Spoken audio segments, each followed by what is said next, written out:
Oh, my mug is backwards.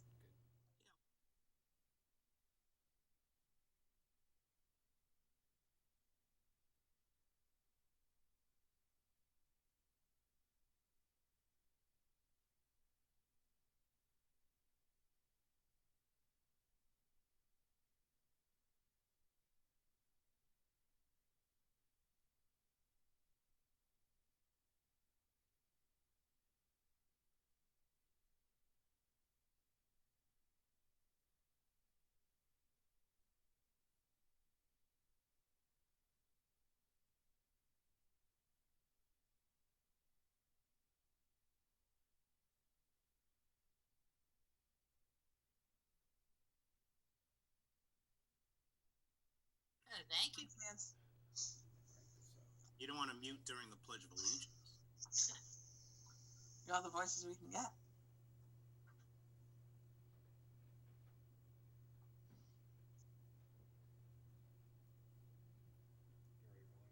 I got the tape and I got the digital file, which I'm just gonna clip after before I upload it, and then I can. So we're still waiting on Cinda.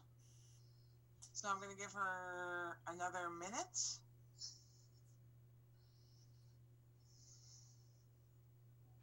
John's still got the background going. And do you want me to start the broadcast, or you want to wait a second?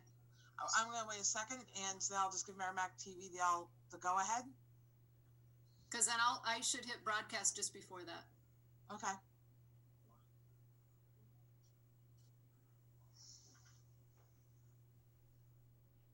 Check with her to see start broadcasting. I'll give her till 7:31. She can join in late, and Nancy can patch her in without problems, right? Yeah, you guys all got in without any extra stuff. Look at Matt.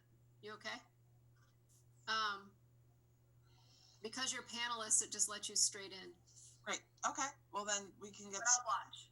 So Merrimack TV, the time is 7:31 and 20 seconds. I will start in 30 seconds.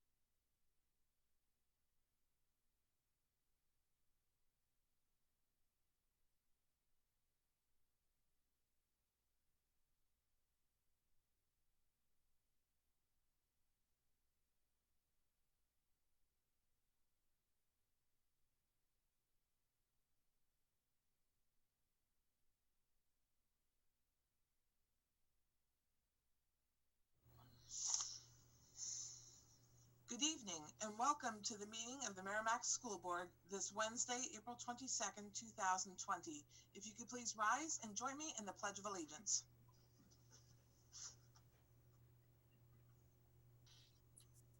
I pledge allegiance to the flag of the United States of America and to the republic for which it stands, one nation, under God, indivisible, with liberty and justice for all.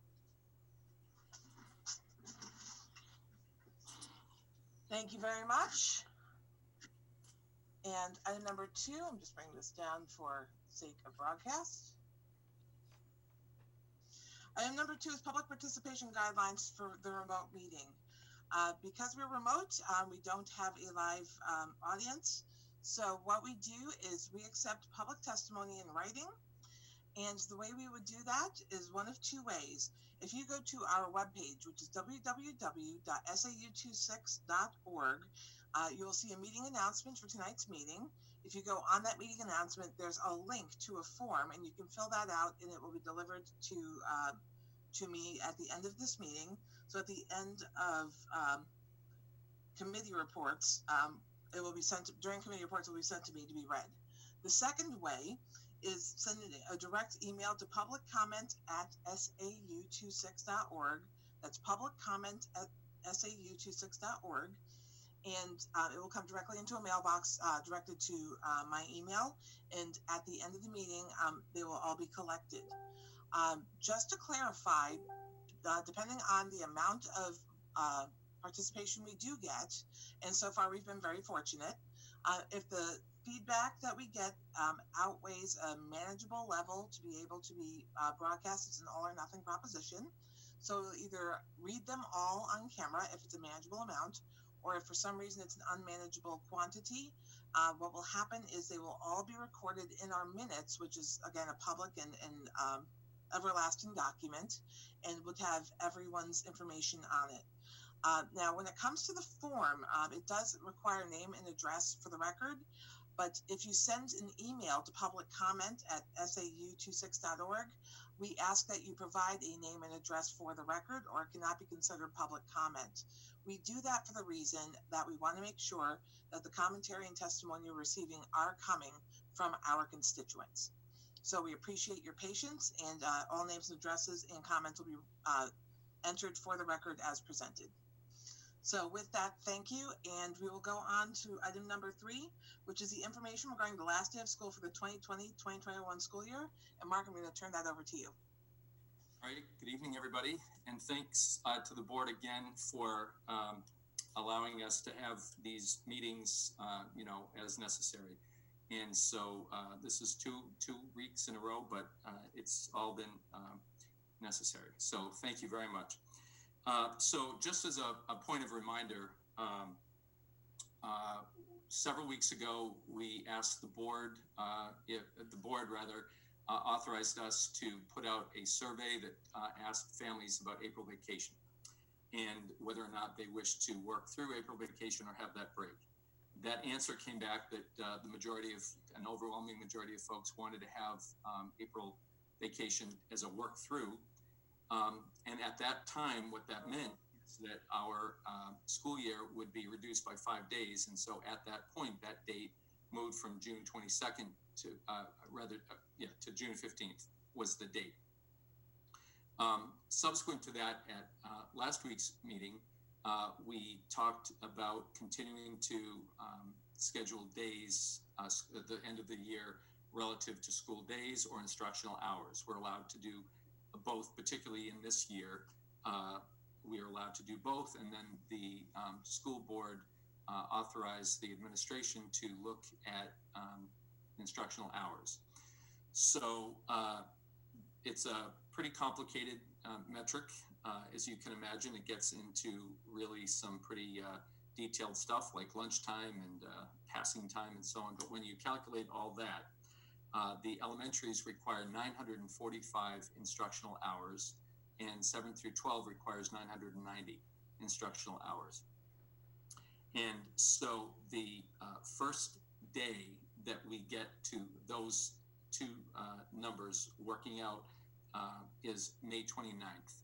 So what we're announcing tonight is that the last day of school for this calendar year, for this academic year, will be Friday, May 29th. So I'm happy to take any questions that the board might have about that, but there's not a lot more to be said about it. From my end, that's the date for the last day of school for this academic year. Thank you, Mark. Are there any questions for Mark on the last day of school? Andy, thank you. Just to be clear, I believe the celebration for Memorial Day is Monday the 25th, so that's a 4-day week, the last one. We have to take that day off, right? Yes. Okay. And that's state required Right. So, yes. Absolutely. Not that we wouldn't, but it's required as well. Yep. Are there any other questions on the last day of school? Seeing none, I will go on to item number 4, which is information regarding summer activities on school district properties, given the ongoing COVID-19 concerns. And back to you, Mark. Okay, so I want to first start by thanking, there have been a number of members of the community who have reached out to me, and I know to at least Chair Barnes, asking us to be considerate of the need or the desire to use our athletic fields. And what I've been particularly grateful for is that the way those questions have been asked completely reflects the need to be mindful of the safety concerns of our students and our community.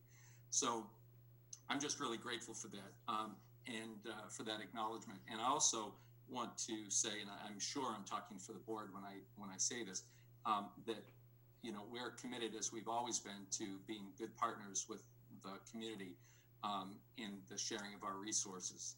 And this is no different. No one wants things to get back to normal more than the people on this panel tonight. Having said that, we do have real concerns about health and safety. Our governor has recently, as you know, just the day after our meeting last week, closed schools for the remainder of the year. In different conference calls I've been a part of over the week since our last meeting, there continues to be some deliberation even about closing campgrounds. I have no inside information about that. I just know that that's among the things that the governor continues to consider.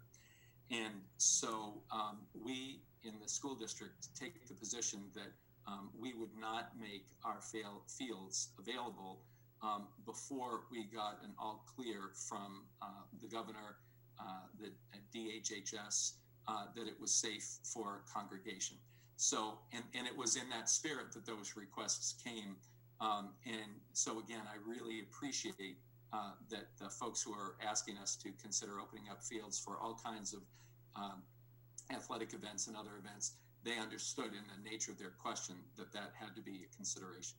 So I think what I would say to the board, if you'd allow, is that we've got 2 more board meetings before the end of the school year, 2 in May and 2 in June.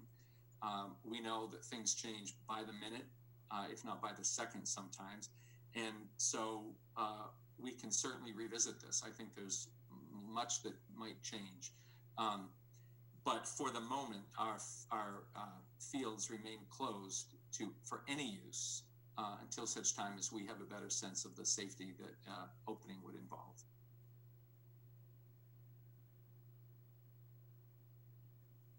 Are there any questions on facility usage? Seeing none, we will go on to item number 5, which is information regarding reimbursements to families due to COVID-19 related cancellations. And so, Mark and Matt, I will turn it over to you. So I'll just start briefly, and then Matt will take on. I just want to reassure the board and the community that we're well aware that there are a number of activities that had been scheduled in advance of even knowing that this virus existed. A lot of this planning happens almost a year in advance. And so we've got everything from field trips that remain untaken to events like foreign travel and senior activities, just to name a few. And Matt's going to speak a little bit with more clarity about some others. But what I want to let everybody know is that in many cases, reimbursements have already been, the process of reimbursements for money that has been spent that has not been used has already begun. And thanks to the office staff in each of the buildings and the administrative staff, they have been beginning that process right now in cases where it's really easy to do. For instance, in cases where checks were never cashed, then those checks have just been returned. Or in cases where they have and been deposited, those checks have, new checks have been written to those families. In other cases that involve third parties, like for instance, Southwest Airlines is a third party that we're working with to sort of take cues from them about what they're willing to do. We're not able at the moment to say for sure what their policy is or how much or how little they'll reimburse. But Matt's going to talk a little bit about some options in the event that we don't get full reimbursement. And before I turn it to Matt, I just want to make a particular note about the Washington, D.C. field trips. That is a big event that the middle school looks forward to every year. And kind of like with the seniors, I feel terrible that that's not going to be able to happen this year. We had been holding on deciding that because the tour operator gave us an opportunity to have a late cancellation back earlier in this, late in the winter and early or in the spring, when it was maybe still possible to imagine that that could go on. And had we canceled prematurely, then families would have been the way that the contracts were written, families would have forfeited their money. So we waited until either that company made a decision or we were forced by our own decision making or the governor's orders. And so in that particular case, I know that the principal of the middle school, Mr. Carragher, communicated with families that they will get most of their money back from the tour operator. And once again, we can talk about whatever remainder that is, are being able to perhaps work to make those families whole. And I just want to point out, I've talked to colleagues in other districts who have worked with other tour companies for Washington, D.C., and those tour companies have not, and to this day, will not refund 1 penny to those families. So we're really lucky that we have worked with a tour company for a number of years who recognizes, you know, it's a hardship for, I mean, this is a business and it's a hardship for that business, but they recognize it's a hardship for families. And so they're willing to refund almost the entire amount, save a small amount. That amount, a very small amount, that amount will be determined soon. And then we can work with the families on making them completely whole. And that we can talk about in a little bit. So that's how I would start. And I turn to Matt, who has more information about some other areas. Thank you, Mark. Seeing you brought up the field trips, I was going to hit that last, but let me work from the bottom up because it's kind of a nice segue. So when we're looking at the field trips, they are being in the process of being refunded by the schools. Any individual checks that have been cashed and held in the school accounts are being written and distributed. And Mark alluded to the case where travel agencies won't refund the balance of the down payment or whatever was made. What we can do as a district, and we'll look into it and we'll see what we can do to make happen, is to look at the general fund, look at the field trip line, because you remember a lot of the field trip lines are just merely transportation. It's not any additional cost of admission or anything like that. And I think there's roughly $56,000 in there. And so we could look at the balance of that, scoop that together and create a pot of money that we could reimburse families to make them whole. So if for instance, I know so far Southwest Airlines for the high school is giving a travel voucher for $200 for a kid. And we're trying to work with them, and that's something that they won't refund to us. You know, such is the case where, you know, a lot of the travel agencies out there. So we're going to be looking at those and analyzing them and trying to make everybody whole in the end, utilizing funds that we haven't spent for that purpose. So that's kind of the plan over there. Other items that we have already started refunding is the MEEP program. It's Merrimack Early Education Program. It's for 3-year-olds and up. And we process refunds for tuition from March to the end of the year where parents have paid in advance.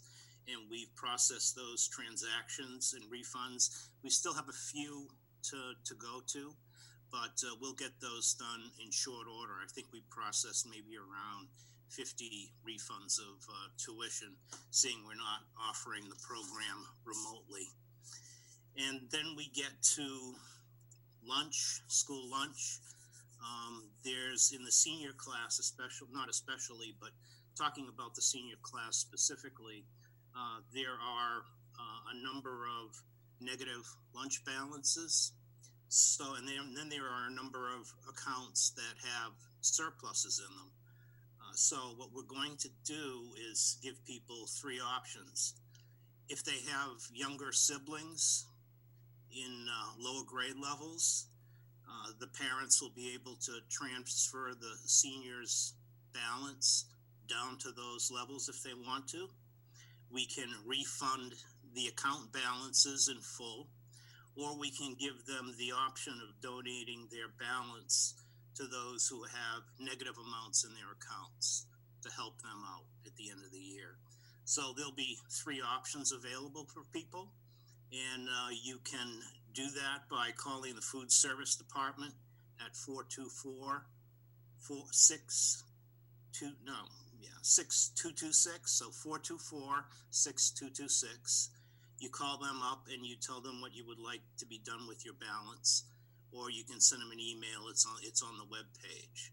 So we have that area too. So we've covered the food situation, the preschool program refunds, and what the plan is on field trips. Our ultimate goal is to make everybody whole and to get everybody back what's due to them. So that's what we're going to be working towards, and that's what we've already started to work towards. So basically, that's all I have to say on everything. If anybody has any questions, I'll be happy to take them.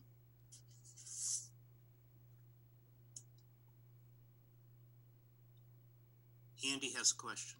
Sorry, I realized I was on mute. I see a couple questions. I have a couple questions myself, but I see Andy has them. Go ahead first. So a couple questions. So you talked about using the unutilized portion of field trips in that budget that would use it for transportation to make these other parent thing whole. I like the concept, but I don't understand what the scope and scale is. So you may not have the answer tonight. So at the next meeting, if you could put together some details around exactly what parents have paid in that they're not going to get reimbursed for, so we can understand, because there's going to be the need for parents that have put money in, I think, to get money back, as best they can. But there's also going to be a request to look at this as well as other things to be able to see the taxpayers themselves to be able to see some refunds or some not expended money accounted for through all this. So I'd just like to make sure that we are seeing the full picture as we go through the process. Yeah, we're in the process of putting that together, so we'll definitely let everybody know what the magnitude is. So, and is the other, just to follow up, are there any other areas where people have paid money in, like sports teams, sports or anything like that need to be refunded besides the ones that you listed? Not that I'm aware of at this point. I think we've outlined the ones that we've figured out. There's money that's been passed over to the district for. So if there are other things like that, I'm not aware of them at the moment. That doesn't mean they don't exist, but Okay. we've been pretty thorough.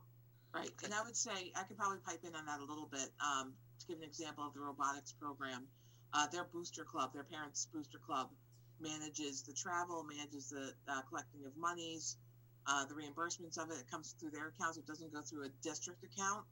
And so you may have some booster clubs, and so those parents want to reach out if they wrote a check to the booster club and not the Merrimack School District. So you probably have some of those circumstances around the district, but that would not go through our district's accounts. Yeah, our main goal is to reimburse items that came out of the school's student activity accounts, and the Merrimack Booster Clubs aren't in our student activity accounts, but we would definitely look at that. That's not out of the realm of our scope here. So I had a couple of questions. Are we all done, Andy? Okay. So the questions I have are with the option to donate the unused balance. I know we've gotten some really kind donations from families over the last few years to give money toward lunch accounts for students that didn't have the money to pay. Some anonymously, some not. But will we have to go through the gifts and grants under $5,000? And if so, does each gift of if they donate, would each gift have to go into its own donation, or would it go into a lump account? It would. You wouldn't have to go through the gifts and grants process because it's going to be an internal transfer. Okay. All these monies are just going to, they're already in our possession.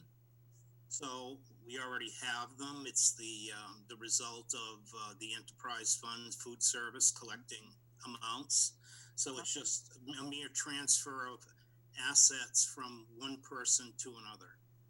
So we wouldn't have to go before you again. Excellent. And at some point in a future meeting, if that does come to fruition, we'd like to find a way to properly recognize and thank those who do take that act. Yeah, we'll be keeping a record of all those transfers if they're offered up to us. Yes. Excellent. Thank you for that.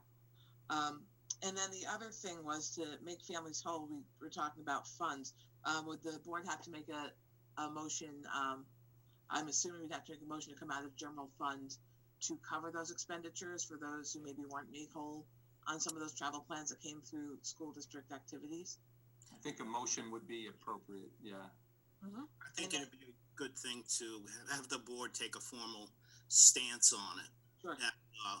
As a matter of process that we can move forward on. Okay, and so would you have an estimate of when we should be putting that back on our agenda so families who may be looking for some of those reimbursements would know when they could look to get us to give the approval for that? Because we obviously need some amounts first, I would assume. Or do you want, with a general, and I guess I'm going to just keep asking the question, would a general authorization to allow you to expend from the field trip account for any lost monies to families for these trips be something we could do without a dollar amount associated? Yeah, well, what I would, okay, Mark, why don't you go? No, go ahead. If you wanted to give the district the latitude to look at the balances in the field trip accounts and to not go over whatever that unexpended balance is, and to work with the principals to prioritize the need for the reimbursements, then we could go forward with that. In the case of the senior class, where they're probably losing $200 a student because it is going to be a travel voucher for the future. There's 300 seniors in the class, so that's a considerable amount of money that we would not want to even think about reimbursing without the board knowing. Okay. But we just want to pick off the low-hanging fruit right now. Gotcha. So maybe it makes sense to have a future board agenda item with an amount given the authorization. If it was, $5, $10 here and there, $50, for a bigger trip. But when you're talking a large quantity of students at $200, that's saying a lot. Yeah. So I totally understand. If I could just add, it might be, Shannon, that this becomes an agenda item for multiple future board meetings, because as families, make decisions and continue to weigh in, that might, change the calculus a little bit. So I think maybe from now through the end of the year, we can just continue to provide the board with, updated information, and then it can act accordingly. Right. And I think my point is we want to facilitate any parents that's in this may have experienced unintended hardships. So that was really the genesis of the line of questioning. So if we can keep having these agenda items so we can stay on top of it, I think that would be ideal. Cindy, did you have your hand up? Yeah, I was going to say, I don't mind making a motion to allow the expenditure of the field trip money for this meeting to at least allow some of those administrative processes to begin and ease some of the anxiety that some of our families are having right now. So, I can make it or not make the motion if the group wants to wait until we have the full amount and then make the decision. But I would say, let's get the ball rolling and let's authorize the amount that we have in the field trip account and then figure out what we need to do from there. As Mark said, it could be an agenda item on a few different meetings. Okay, if I think Annie wants to weigh in on your idea of the motion.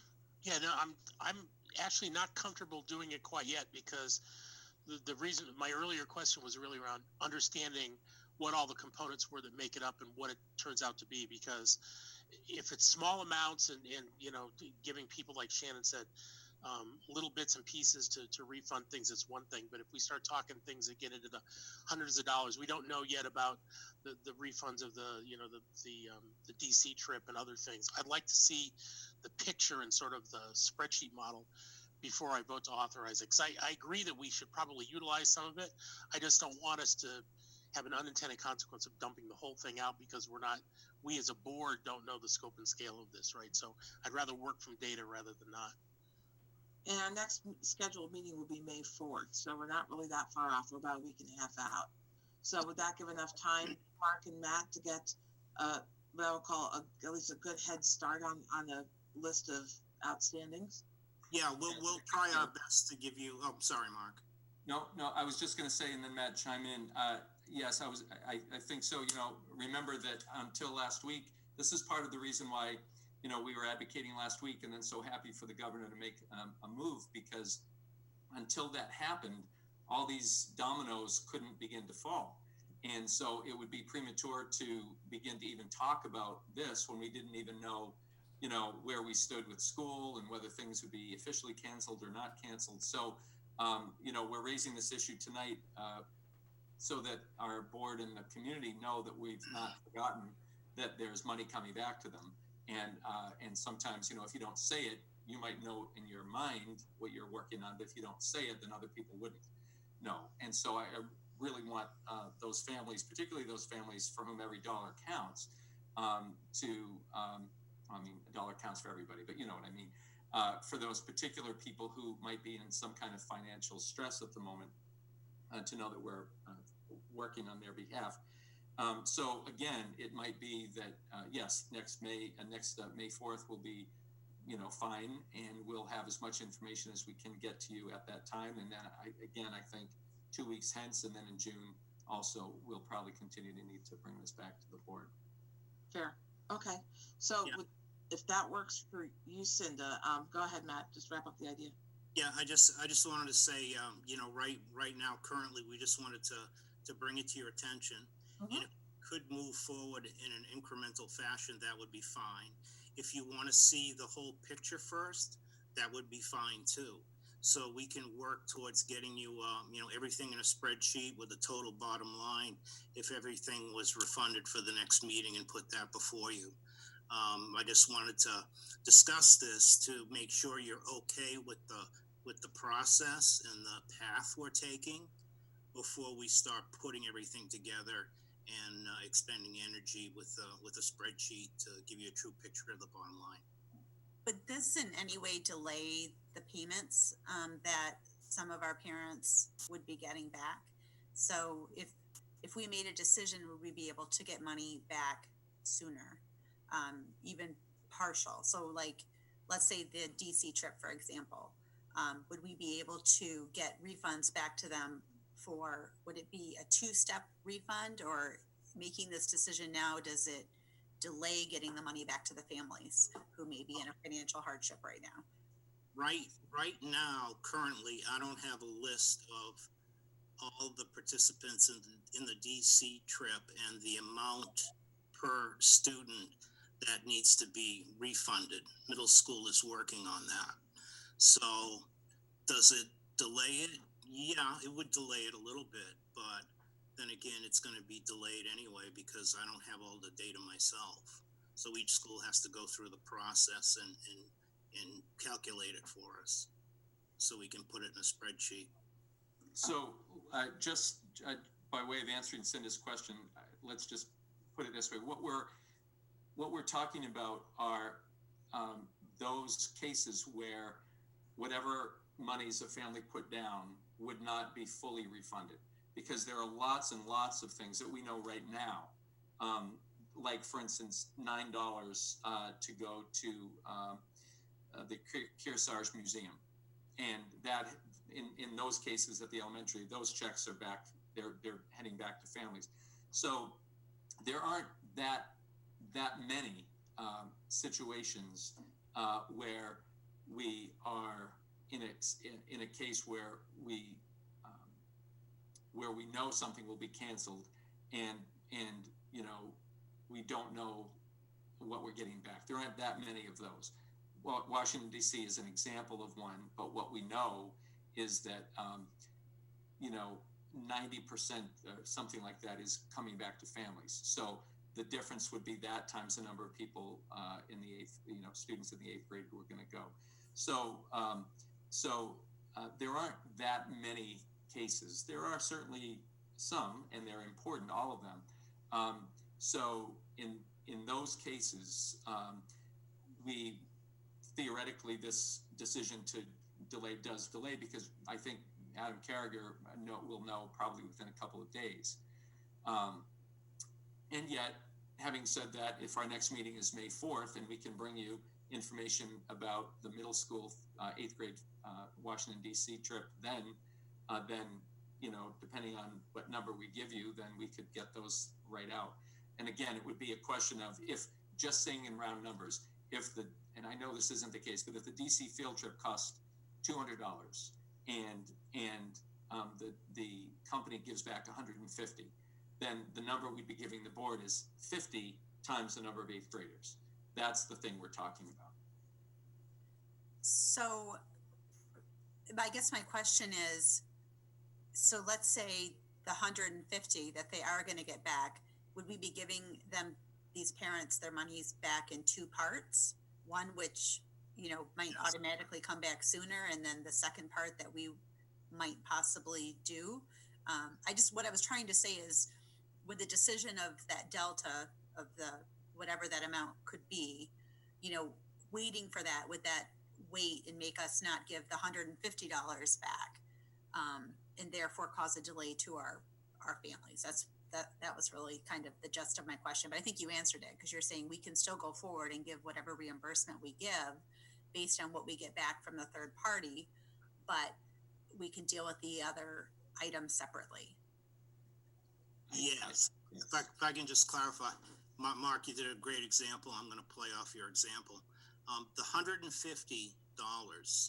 let's say the trip costs $200 and it's $150 reimbursed by the travel agency. That's coming from the main office, the student activity accounts. So that's a checkbook that they hold that is not part of the general fund at all. That's money collected and money spent. So that can happen right away. The delta, the 50, would be the amount that we would propose coming from the general fund in order to make the family whole if the whole reimbursement couldn't be made. So it would be a two-part thing. And so the answer is no, that we wouldn't be delaying any payments because of waiting for the delta.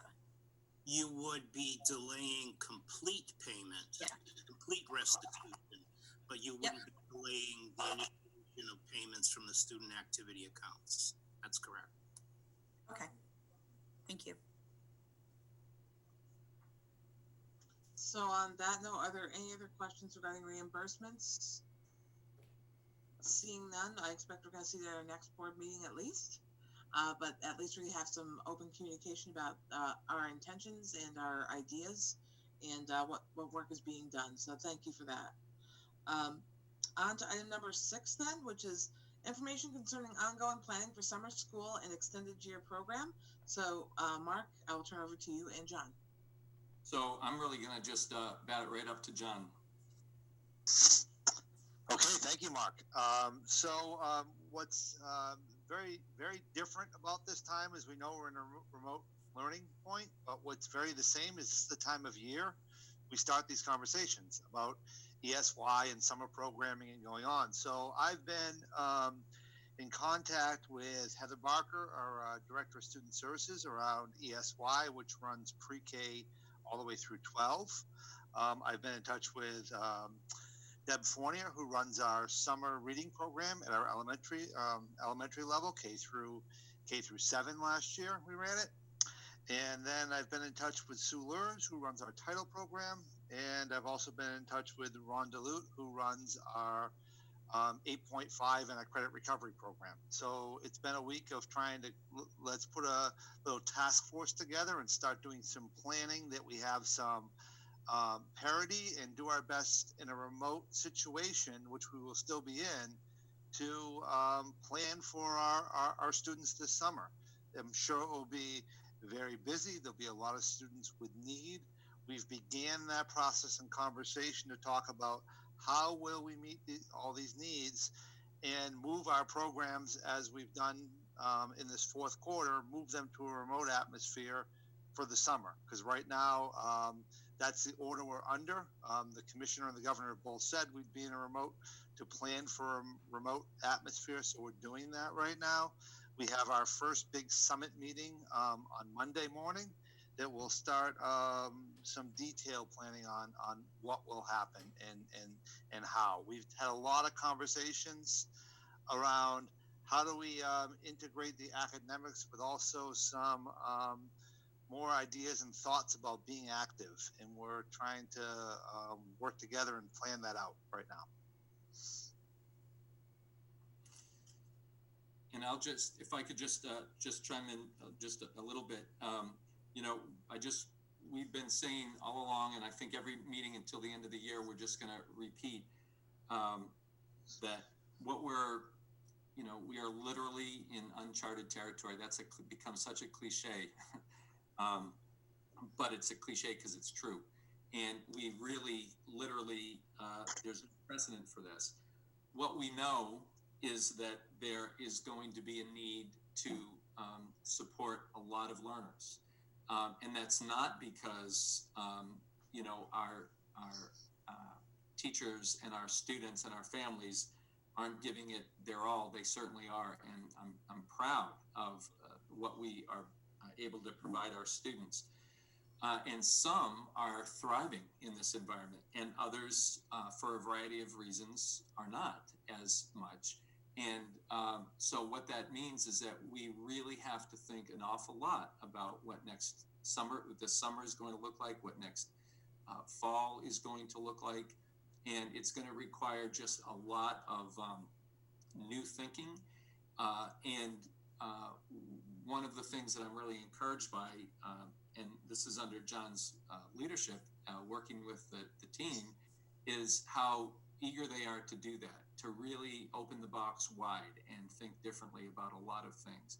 The problem is that we can't come before the board tonight or in 2 weeks or even in a month and give you as much detail as we wish we could, because every single day brings a new news, a new challenge. Lately, it's been a new limitation that we have had to work around and overcome.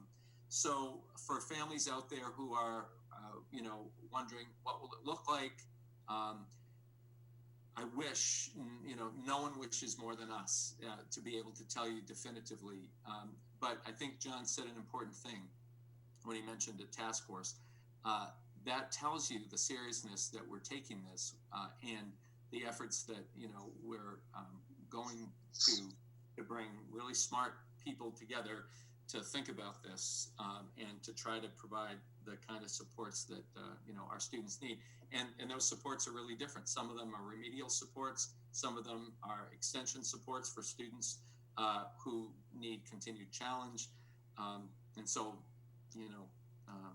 I think just knowing tonight that we understand that issue and knowing that there's a concerted effort to address it, hopefully will suffice. I guess it'll have to, because at the moment, this is literally a moving target. So that's just all I'd add as a reminder. Shane, can I add another? Just a little more too. Is just the fact that when these people have been contacting me all along because they've been thinking prior to this that we might be back together, and it might be their first opportunity to be with kids, and it might be their first opportunity to do small groups and instruction face to face, and they were pretty ready for that and happy. But when the word came down the other day from the governor that we will continue in a remote mode, it's kind of, all right, taking that in and saying, what other options do we have? And again, this is a time when we typically would start, having planned summer schools as the former student services director for the last 7 years. This is when we start. This is when we start hiring staff and talking to staff and doing our planning. That's normal, and that's when this time of year it would happen. It takes about 6 weeks to put that all in place, and do that. So when Mark said, do we have answers right now? No, and we normally wouldn't, even in a typical year of having student in front of us. This is a typical planning cycle for us. Where it's different this year is we decided to put a task force together because we want to make sure that we are reaching as many students as we can and the appropriate students that need to be reached, and doing that collectively with a more of a cohesive plan, preschool through 12 than we have in the past. And like Mark said, there's been some really tragic, awful things that have happened during this COVID-19 time, but there's also been some positives out there that we've had to really rethink the use of technology, the use of our personnel, the use of communication, and all those factors. We, as Mark said, we have some very intelligent people with experience in running these programs are reconsidering ways of going about delivering instruction. So I just wanted to point that out. Are there any questions for John and Mark? And I think you hit on one thing. I just want to drill it a little deeper, and that is about extension. I know that when it comes to students with academic needs to stay up with skills, that that definitely is a priority. And but you're also addressing those who are maybe in our typical honors programs, that they would be looking to prep for AP track courses, all of those kind of things, and that planning is also going in for those students. So those touched on, but definitely being addressed as thoroughly as well.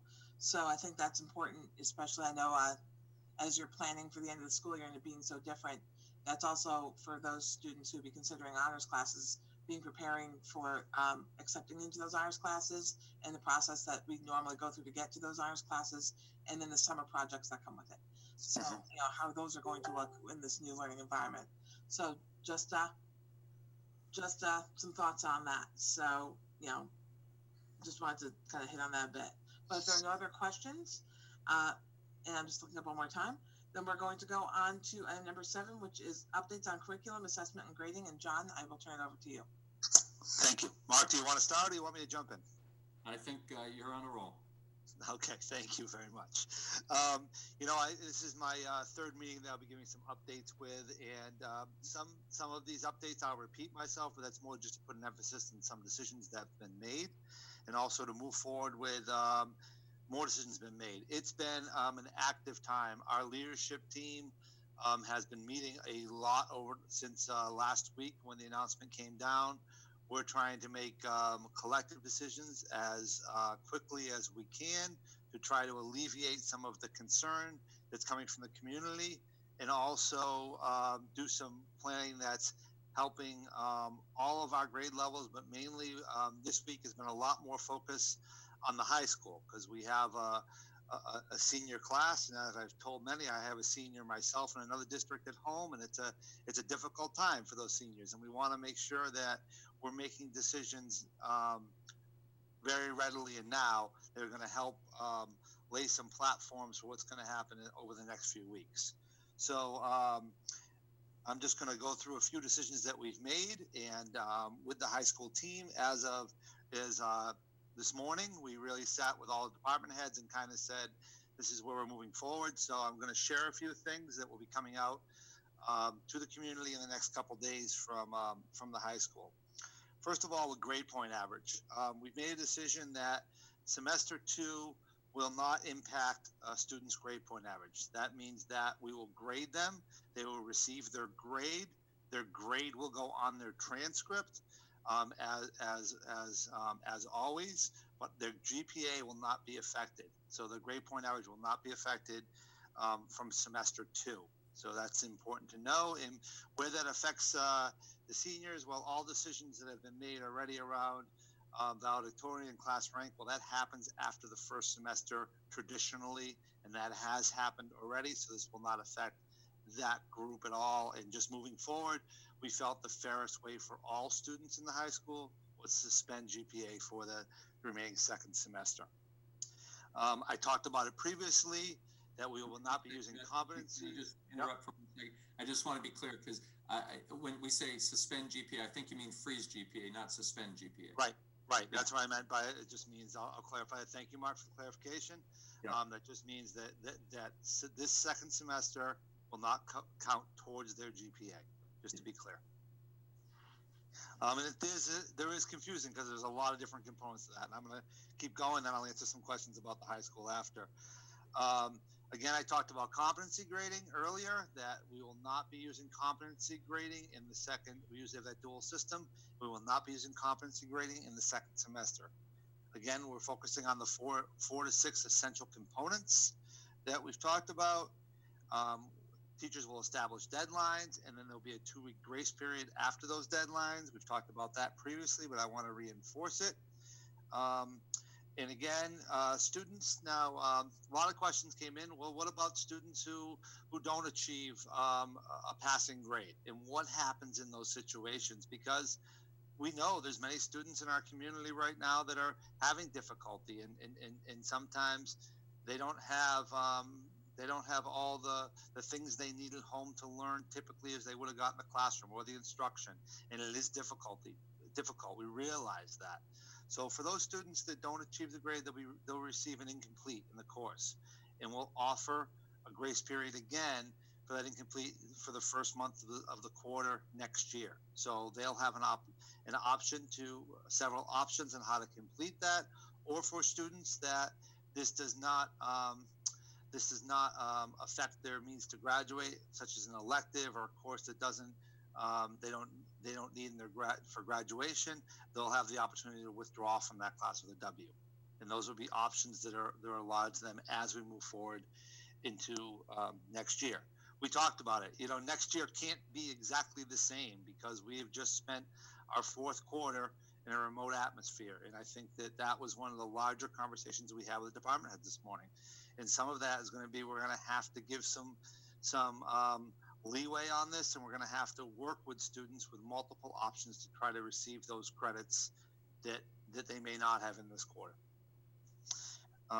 Again, there'll be no finals this year. We are going to suspend finals for this year, just to be clear on that. And for the high school graduates this year, we've worked with many of them, and Deb Barker, especially our high school guidance counselor, has looked at transcripts and looked at earned credits. We're going to be using kind of a system this year looking at the state minimum requirement for graduation, and they'll use that formula, the state minimum graduation, with credits to help some of our students who may be struggling a little bit and may need to withdraw from classes. We want to make sure we meet the requirements, but we're going to the state minimum requirement this year for our seniors. And I think those are my updates for the high school. And then I'll just jump to the middle and elementary quickly. That same thing, we are still working with our essential standards throughout the district. At the elementary level, as I talked about last time, they are still in development of those right now. They've begun that education with people and moving it forward with the students. And they are going to do a portfolio assessment at the end of the year and a narrative report on the fourth quarter. I think that's my update for now, and I'm ready to ask Mark, do you have anything else to add that I may have missed? Thank you, John. Okay. Any questions? Are there, so I see Naomi. Sorry, I had to unmute. So it sounds like what you're talking about has done a really superb job of accounting for and creating supports for students who may be struggling with this environment. I'm curious, the thoughts went into this, which I'm sure they did, regarding students who perhaps in the second quarter or since have worked hard to do things that would raise their GPAs. And this blocks that effort out to some extent. So if you could talk a little bit about the reasoning there, that would be great. So I can just address that the fact is that we had to look at it as a whole, and we said, really, in this environment, there is some that have done very well, as you said, Naomi, they have. I would say when we look at the student body as a whole, that hasn't been the case in this remote learning for all students. And we said, to be fair, that was the thinking around this. They'll still get their grade on their transcript. So for those students that are looking at a possible four-year college or other things, that'll still stand there. It won't affect the GPA and in the second semester. So it'll still have their first quarter semester grades will still be part of it, just not the second semester. I would just chime in too. I think it was back maybe at our meeting on April 1st. I think Board Member Nunez asked questions, or a question, you all did, but I'm associating it with her particularly about the degree to which this virus situation, would just further disadvantage students. And my answer then is my answer now, which is that we cannot let this disadvantage students. And when it comes to something like GPA, we can't pick and choose how we apply GPA based on whether it works for one and doesn't work for another. And so this is unfortunately one of those cases where we had to be very thoughtful, which is why we didn't talk about this even as recently as last week, because we needed to continue to think about the ramifications for all students. The fairest way, this doesn't disadvantage anybody. What it does is, in the case that Board Member Schoenfeld just mentioned, there are certainly students who are working very hard and thriving, and certainly I'm sure that they could have a very positive, that work would have a positive impact on their GPA. But in deciding what we've decided, those students are not disadvantaged in the sense that their GPA would be lower. Their GPA just remains sort of frozen in time. And as John pointed out, their grades will still be reflected in their transcripts and so on. But this is what's often hard to sort of discuss, because rightly so, folks think about, their world and their interests, and rightly so. I'm a parent, and that's what I do. But when trying to make decisions about things like this, we really have to think about 1,200 students and not make decisions on an individual basis. So that's as real as I can get in the answer to the question that you asked.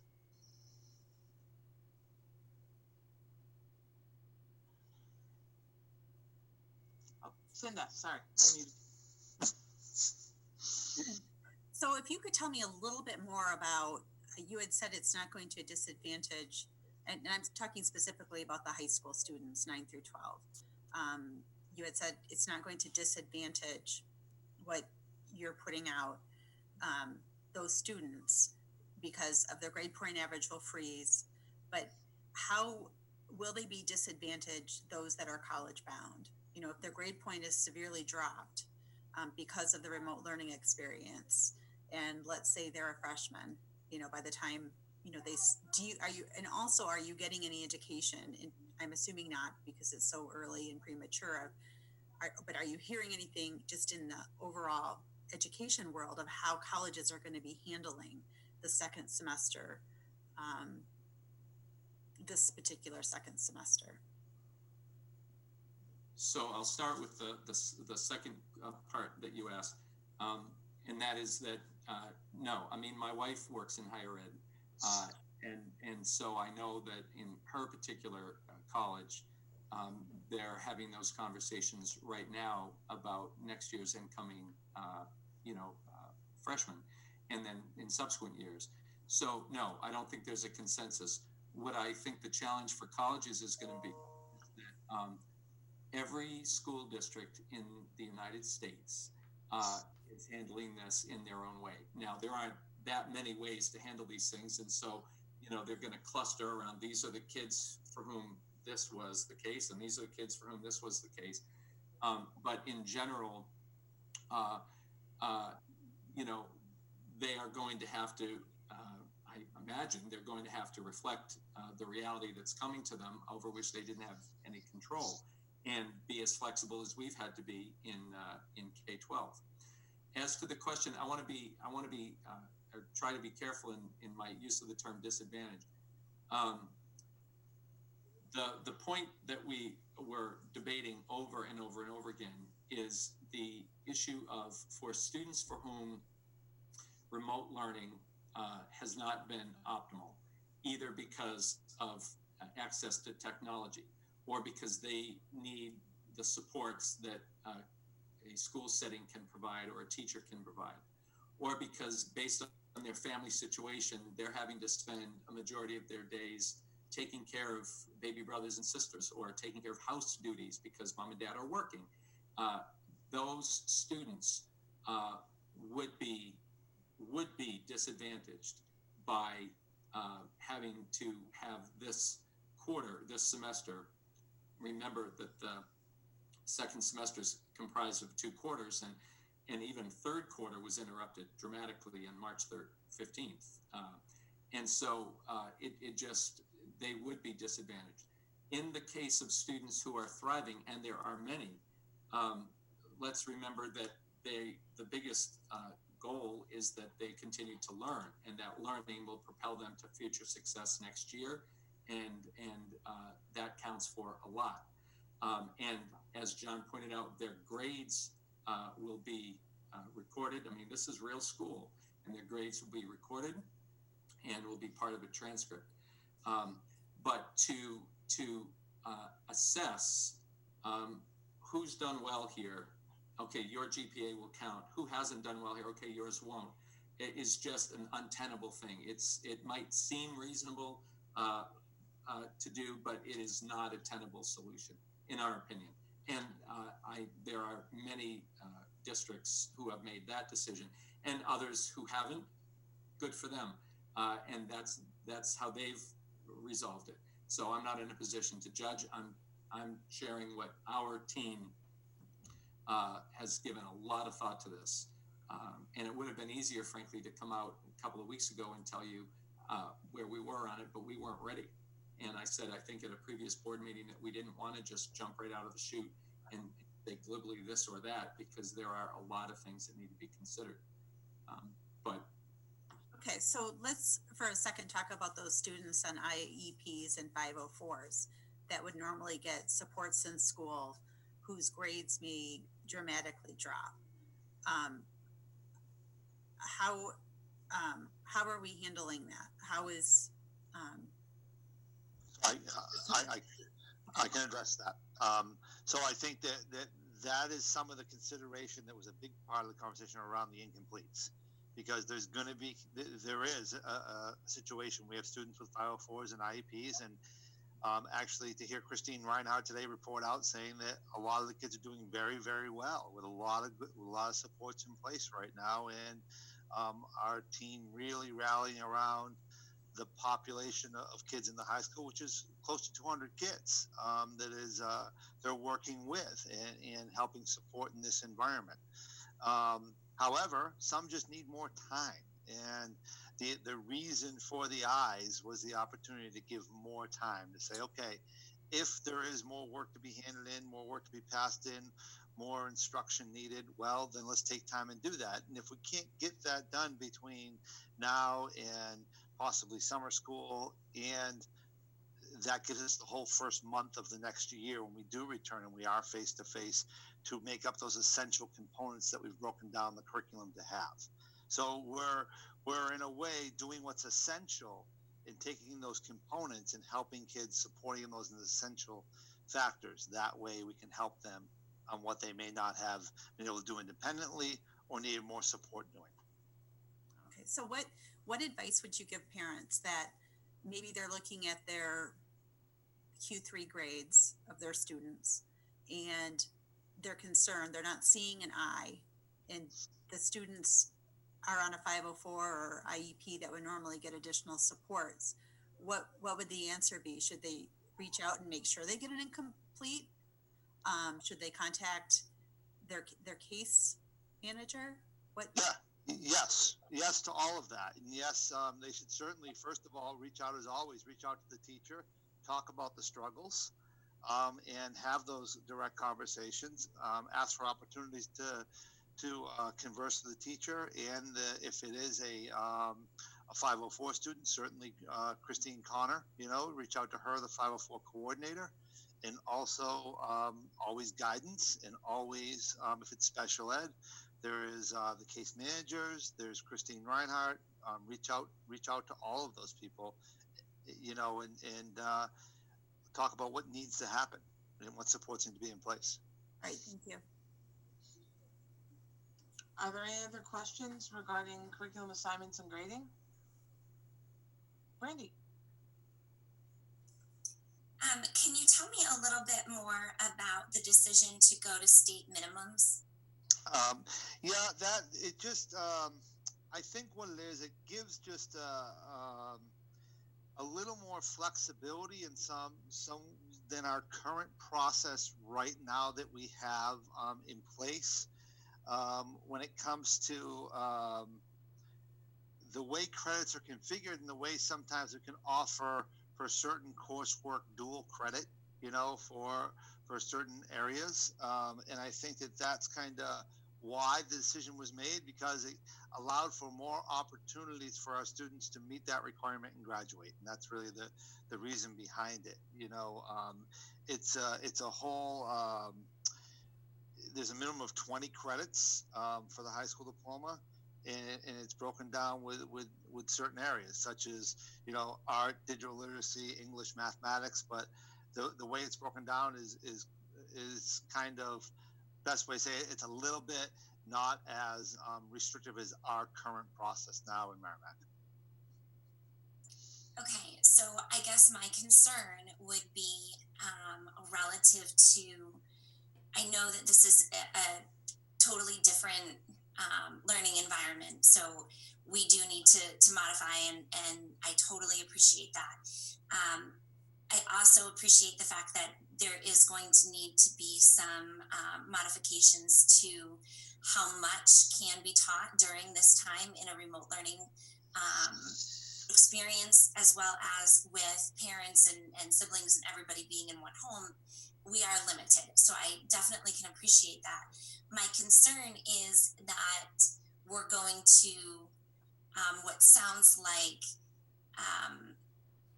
the minimum necessary for a student to move from one area into the next, whether that's to graduate or to move from one grade into the other.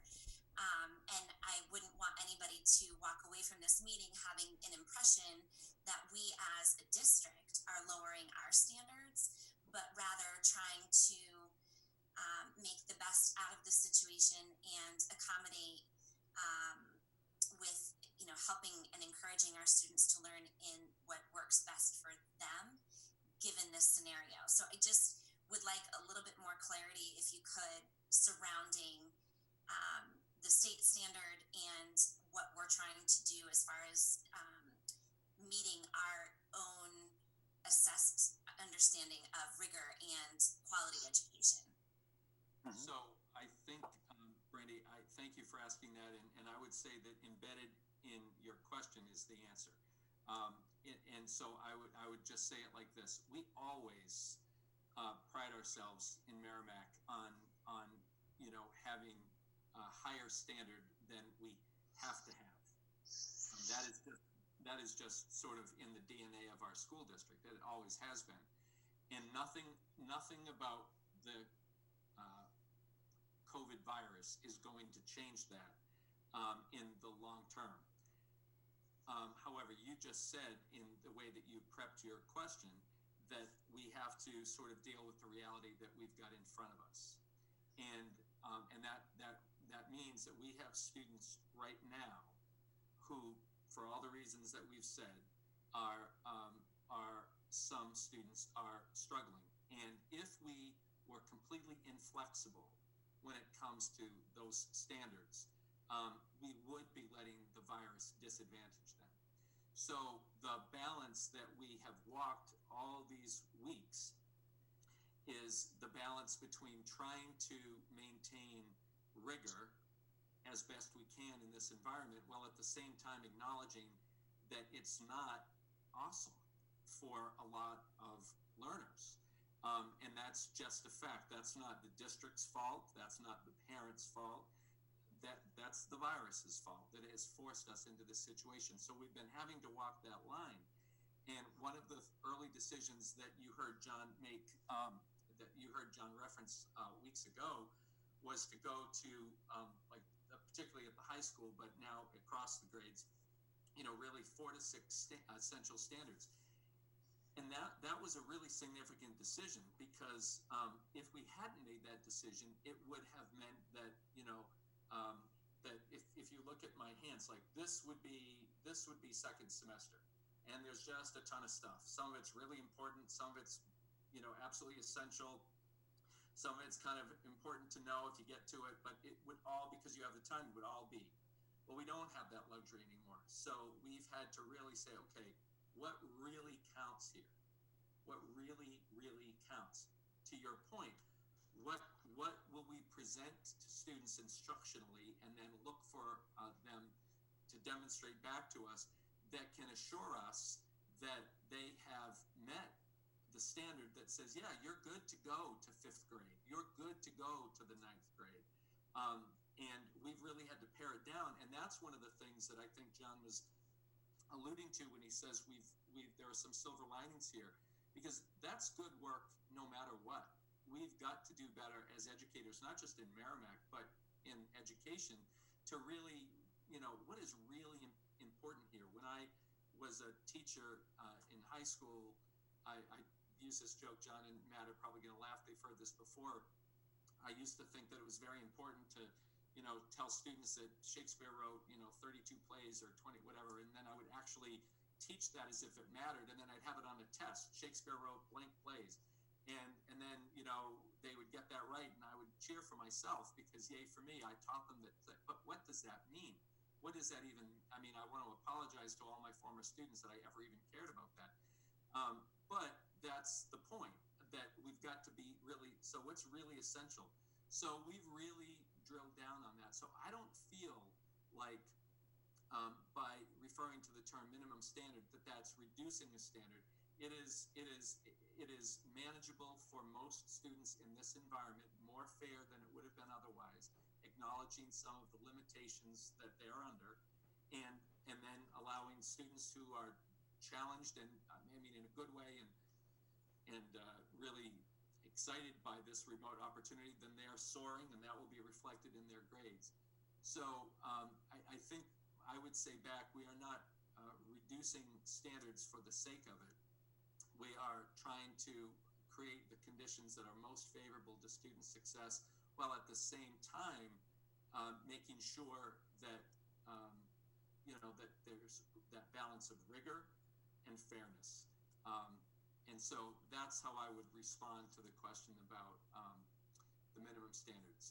The word minimum always sounds, like you're not getting your money's worth. That I would not say that that's the case here. So that's where I would say. Does that clarify any? I'm happy to. Yes, thank you. Okay. No, totally. That's great. Thank you very much.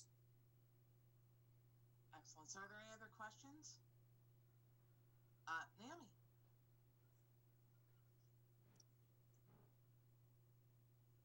Naomi, you're still on mute. Yeah. This is just a comment, little bit of follow-up based on some thoughts while Brandy was speaking in terms of the GPAs. It's not ideal in a lot of ways, but a lot of things about this situation are not ideal. But it sounds to me like by providing the grades and the GPA, you're giving the higher achieving students a chance to weave that into their story as they apply to colleges, because their work is reflected. Now, it's not the same as it being in the GPA, but it's not invisible either. Thank you. Johanna. Thank you. Has there been any indication of, I know third quarter had to be cut short because we wanted to distribute remote learning and in school for the second semester. Has there been any indication of a slump in third quarter grades because there was a lack of grades for that quarter? Johanna, you said one word, I didn't hear it. So what in third quarter grades? I apologize. Slump in grades? Yeah, is there a slump? Have people been affected by not having as many grades in third quarter as opposed to fourth quarter? John, I would. I'll jump in right there. So right now, Johanna, no, we have not seen that yet. One of the tasks that we're working on right now is exactly looking at we just changed with no finals, and it used to be 40%, 40%, and 20% for finals. That was the way that we calculated things at the high school for second semester, for every semester actually. And this year with no finals, we went back and said, okay, well, is it 50-50? Is it 60-40? Is it 20-30?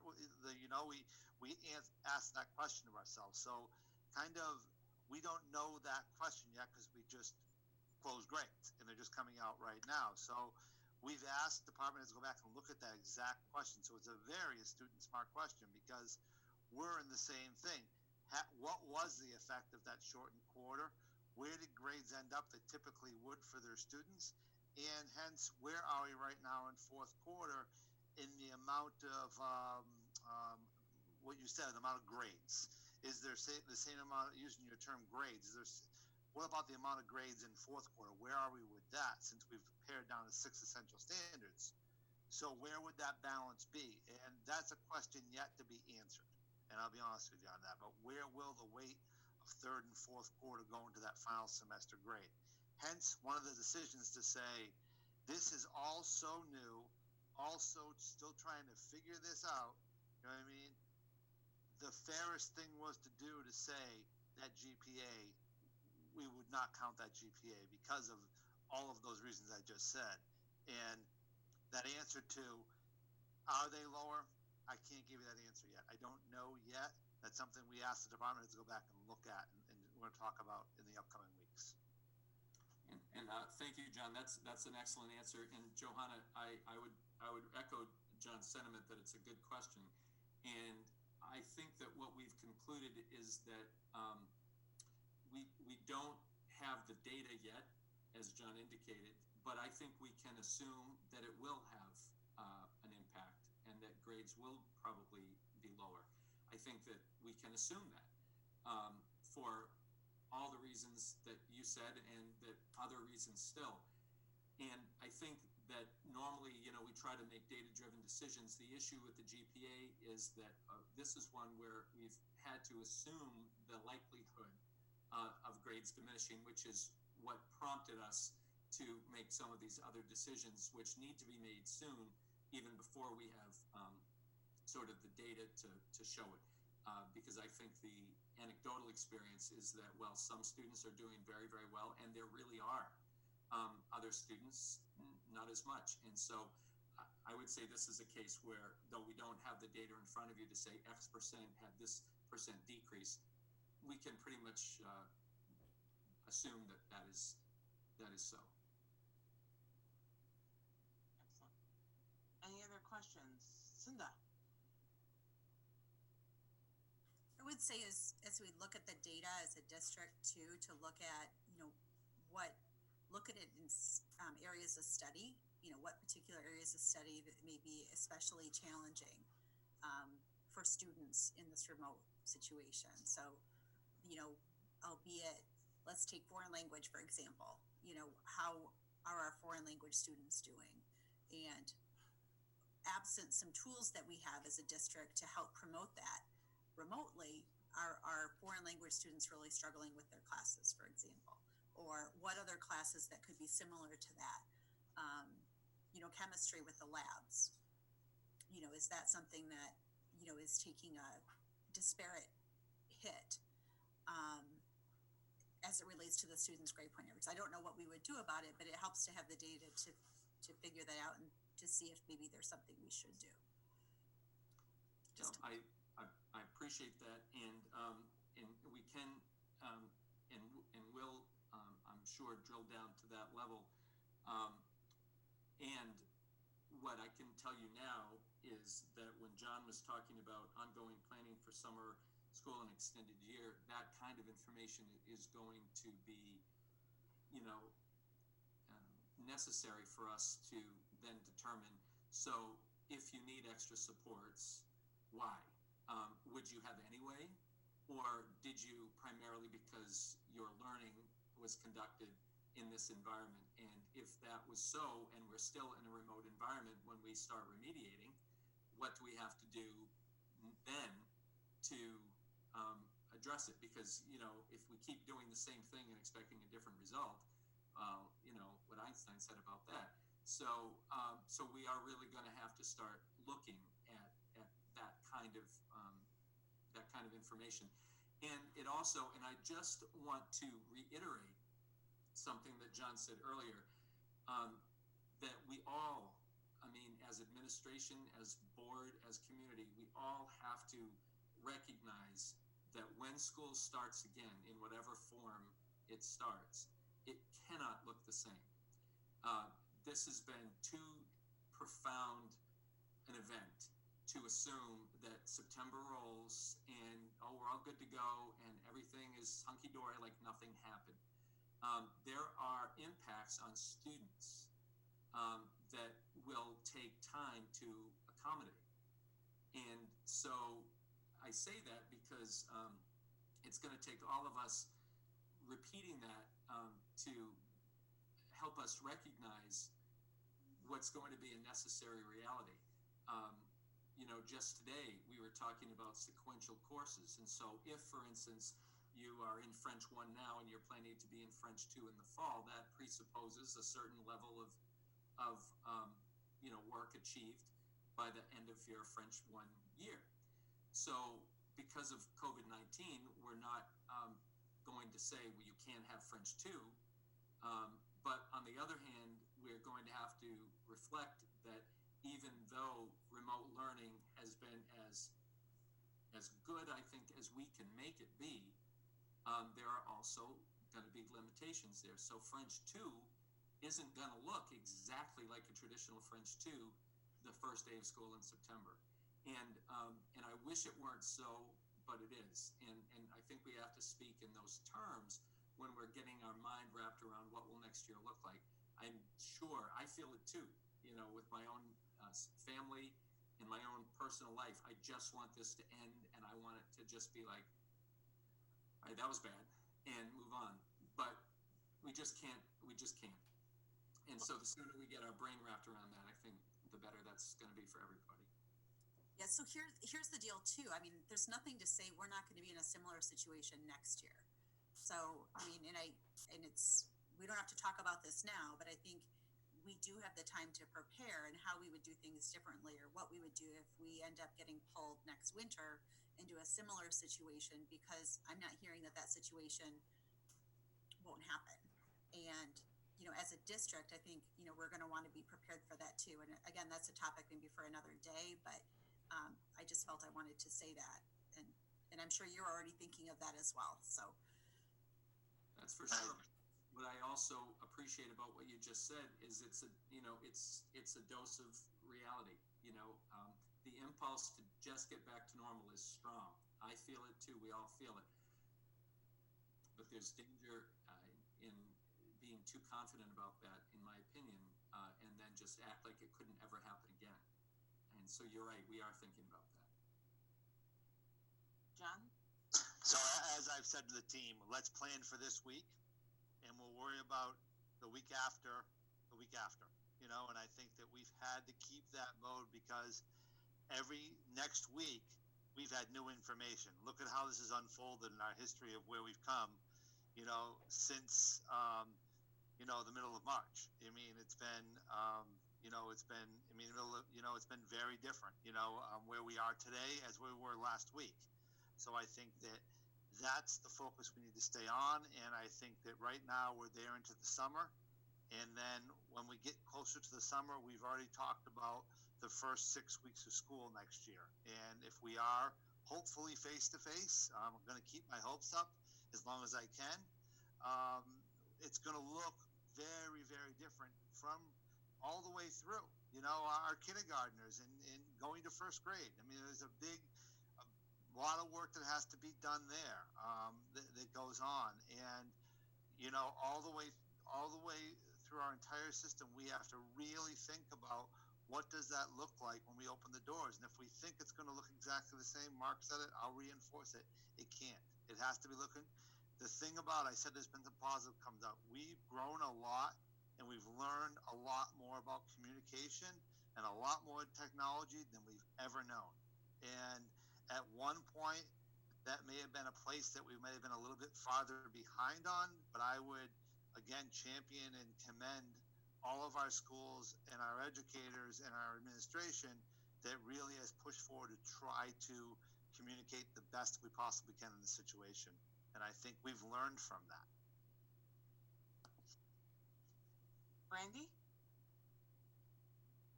So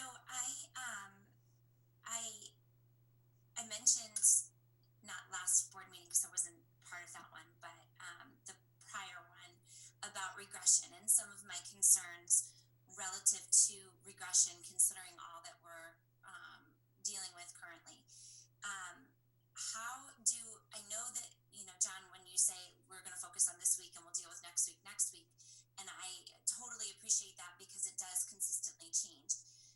But as we start to wind down this year and we're talking about all of the changes that we need to address to get our seniors to graduate and move students from one grade into the next level and ensure that they're getting their needs met academically, I do have a lot of questions or some concerns, to be honest, relative to next year and wanting to ensure that we are as prepared as possible for what that might look like. For instance, do we need to work with our teachers on sort of a entry back into the schools if they were to reopen come end of Labor Day? How do we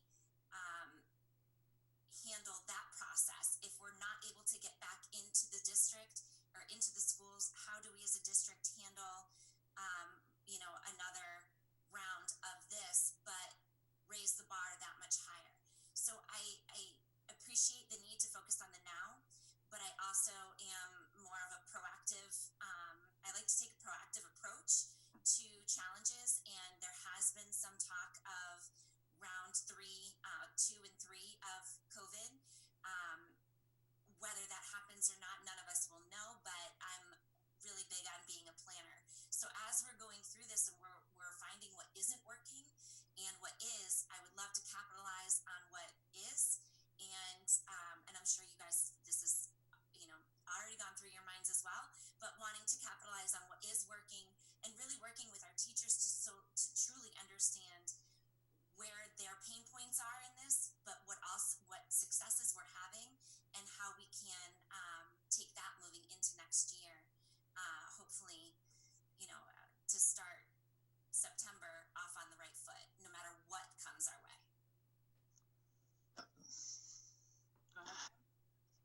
Thank you for that, Brandy. And I think that you are exactly right. And I am a planner, and I can drive people crazy with details sometimes because it's kind of what I like to do.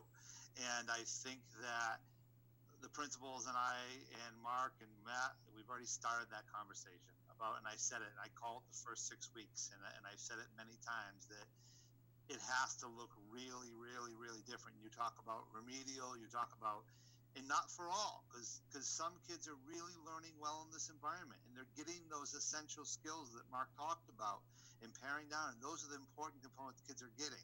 So not all, and that's the challenge of this. We already had a large scope of abilities when we were in school every day. Now we've taken that and we've expanded that we have a large scope of not being sure, which is even hard. We assessed a lot, and I talked about this last meeting. At the elementary level, so much of our assessment is hands-on and watching. So much of it is performance. So much is reading aloud. So much of it is discussing and looking at how things correlate and relate to each other, and comprehension, and all those things come into active hands-on learning with our students. We don't have that right now. So the question is, how do we regain that? How do we regain the routines of school? How do we regain all of those things are things we're talking about in planning. And we've learned that there's a lot more platforms out there in means and resources that have technology based to it that we have to learn now how do we not throw out those wonderful things we've learned and go back to our old system of school. So there's that parity in that first 6 weeks that we got to be very smart about. 1, remediating. 2, not making kids just wait for us to remediate everybody else. And 3, using technology and home communication and all these things that we learned to integrate so our school looks different coming back. We have an opportunity here to really change some things too. So I'm on the positive side of this to say our team is too, and we're saying, wow, what can we do now that we have a kind of restart to our our educational career in a lot of ways. So there's some very good positives coming out of this too, is what I'm trying to say, is that it's not all, oh my goodness, we're going to have kids way, way behind. It's not going to be the case in all cases. It's going to be, we have a chance to restructure and do things a little different.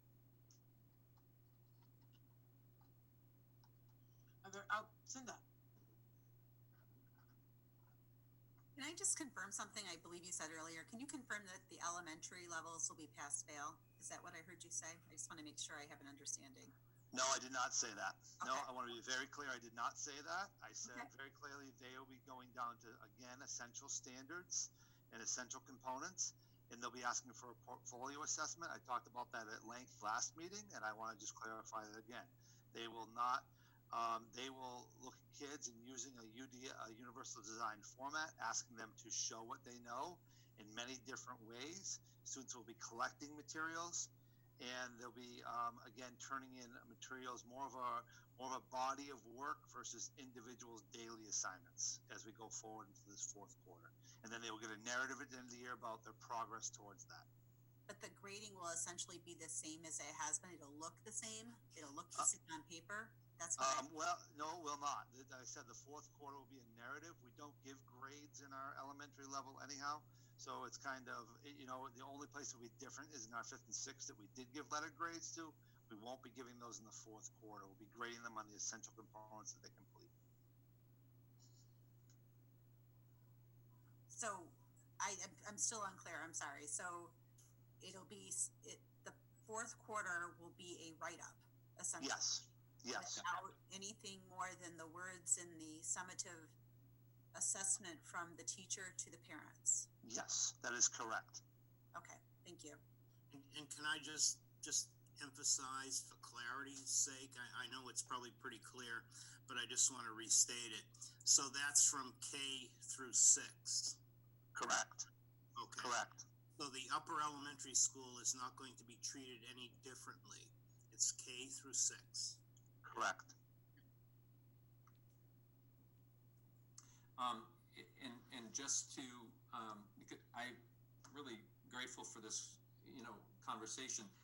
What I can guarantee you is that we'll have many more of these in the, meetings to come, May and June, and then in our summer meetings as well.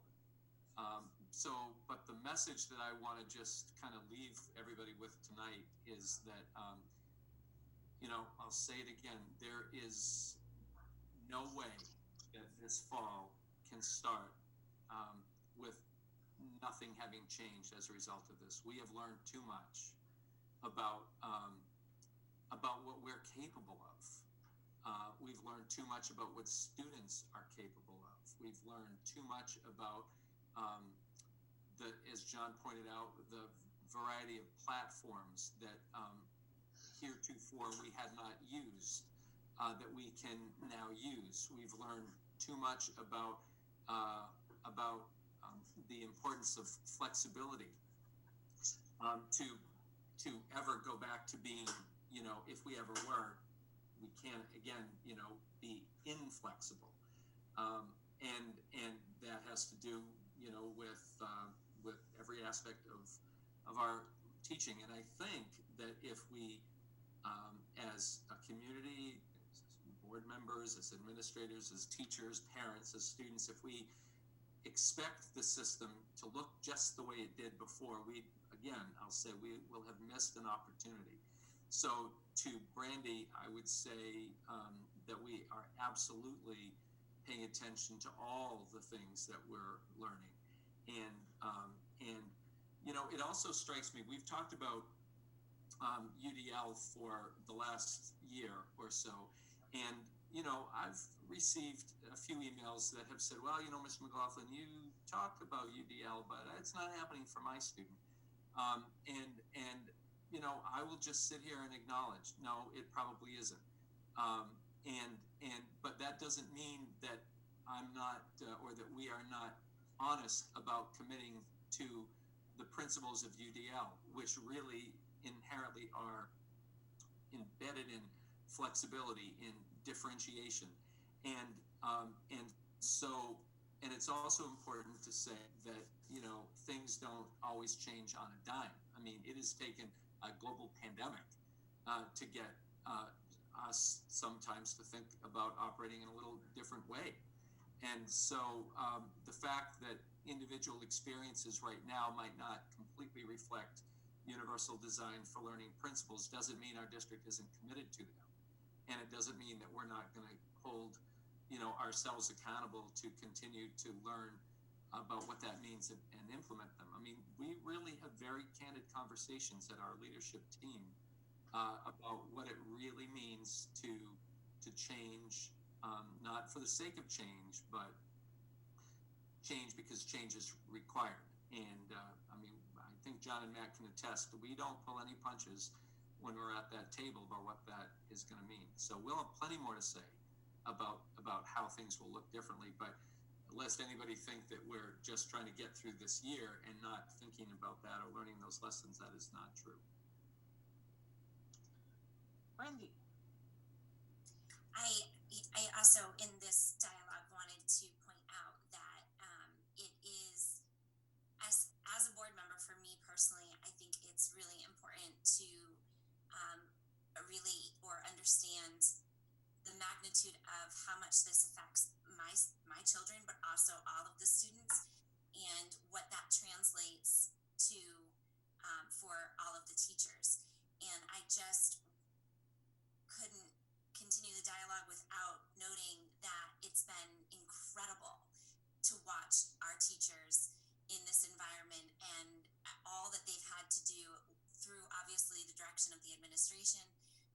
But I'm in awe once again of our teachers and how much they are doing to work with each individual student, perhaps even more so than they were in the classroom environment, right? Because of the dynamic that remote learning is requiring them to experience. So I just want to at least go out and say kudos to our teachers. I saw a few that were really saddened by not being able to get back into a classroom with our students and not have a chance to say goodbye for the year, and all that the emotional elements that brought for them. And it just is one more clear example of how much our teachers in our district genuinely love our students and want the best for them. So I just, I appreciate everything that we're doing on this call, but I also wanted just to take a moment and recognize all of their efforts, because they truly are knocking it out of the park. Thank you very much for saying that. I appreciate that, and I certainly echo that, and I know John and Matt do. They have proven to be phenomenal public servants. I couldn't agree with you more. If they're not, Matt. Yeah, thank you. Sorry to move around a little bit on me. Sorry. I've been smiling for a while, so I just feel like talking about something. But I want to also, Mark said if we come back in September and school looks exactly like it did last September, we've kind of missed an opportunity for growth and change that was thrust upon us during this pandemic. I mean, if you would have told me, I've been with the district 20 years now, and I know I say that a lot, but I try not to.